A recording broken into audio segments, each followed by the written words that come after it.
જય શ્રી કૃષ્ણ, જય માતાજી, જય મંગલહારી. કેમ છો બધા? રોઝ પાવડર આગળના વિડીયોમાં મેં તમને કીધું હતું કે મેં ઘરે બનાવ્યું છે ને હવે હું નાહવા માટે સાબુને અવોઇડ કરીને હું જે વસ્તુ વાપરું છું એ જ તમને બતાવી રહી છું. ઓર્ગેનિક છે. હવે હું જે બ્રેન્ડનું મુલતાની મિટ્ટી માટી જે વાપરું છું એ તમને બ્રેન્ડ નેમ બતાવી દઉં. હું આ બ્રેન્ડની મુલતાની માટી વાપરું છું. તમે લોકો ધારો તો સામાન્ય મુલતાની માટી હોય જે નોર્મલ પેકેટમાં આવતી હોય છે એ પણ વાપરી શકો છો.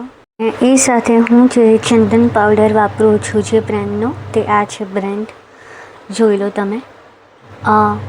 બીજા ઘણા બ્રેન્ડ હશે બટ આ બ્રેન્ડ મને થોડું લાગે છે સારું.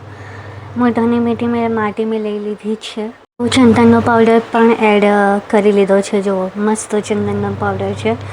હવે કદાચ તમે એવું પૂછો કે આને કેટલા માપમાં લેવાનું, કેટલું લેવાનું, આવું કોઈ માપ હું નિશ્ચિત નથી રાખતી.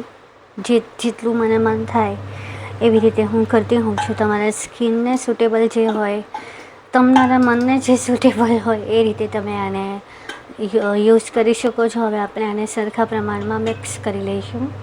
સરસ એકદમ ફાઇન મિક્સ થઈ ગયું છે.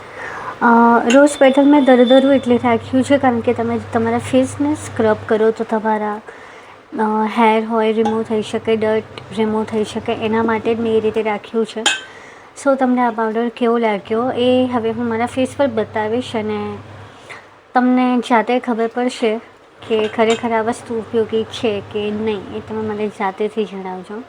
તમે જોઈ રહ્યા છો કે મારો ફેસ અત્યારે ઘણો ઓઇલી થઈ ગયો છે. એમ તો ઓઇલી સ્કિન છે મારી, એટલે કંઈ બોલાય એવું છે જ નહીં. પણ હવે આની અંદર નૂર આવે છે કે નહીં એ તમારે નક્કી કરવાનું. બાકી મને તો સારું લાગે છે. આની અંદર બીજી વસ્તુ જો તમારે એડ કરવી હોય તો તુલસીનો પાવડર છે, હળદર છે, કસ્તુરી હળદર છે, કેસર છે, આ બધું તમે એની અંદર એડ કરી શકો છો. મળીએ પેસ્ટ લગાવ્યા પછી. જય શ્રી કૃષ્ણ, જય માતાજી, જય મંગલ. દીદાર પર ના જતા કારણ કે એનું કારણ અલગ છે. હમણાં 1-2 દિવસ પહેલાં મેં બ્લોગ મૂક્યો હતો કે રોઝ વોટર મેં બનાવ્યું છે અને મેં એ રોઝ વોટર સાથે રોઝ પેટલ પણ સૂકવ્યા હતા, જે હું તમને બતાવું કેવા છે. આ રોઝના પેટલ સુકાઈ ગયા છે. હવે આના ડંઠલ અલગ કરવાના છે. આને સુકાતા ફક્ત 2 દિવસ થયા છે. આ ચોથો દિવસ છે બિકોઝ મને ટાઈમ જ નહોતો એટલે થોડું વધારે ટાઈમ ઓવર થઈ ગયો. હવે આને મિક્સરમાં ગ્રાઇન્ડ કરી દેવાનું છે, જે હું તમને બતાવું. એક બીજી ખાસ વાત કે જો આ ડાયટિટિયા ડંઠલ તમે અલગ ના કરી શકો તો પણ ચિંતાની કોઈ વાત નથી. એમાં પણ બિલકુલ ગુણધર્મો એના છે જ. એટલે ડાયરેક્ટ તમે એને પાવડર ક્રશ કરવા માંગતા હોય એની સાથે તો પણ તમે કરી શકો છો. આને રોઝ વોટરમાં પલાળીને પણ ફેસ પેક બનાવી શકો છો, જેમાં દૂધ ઉમેરીને પણ તમે આને અપ્લાય ફેસ પર કરી શકો છો. તો આગળ જોઈએ આપણે કેવું સરસ પાવડર થાય છે આનો. મેં બાઉલમાં ભરી દીધું છે.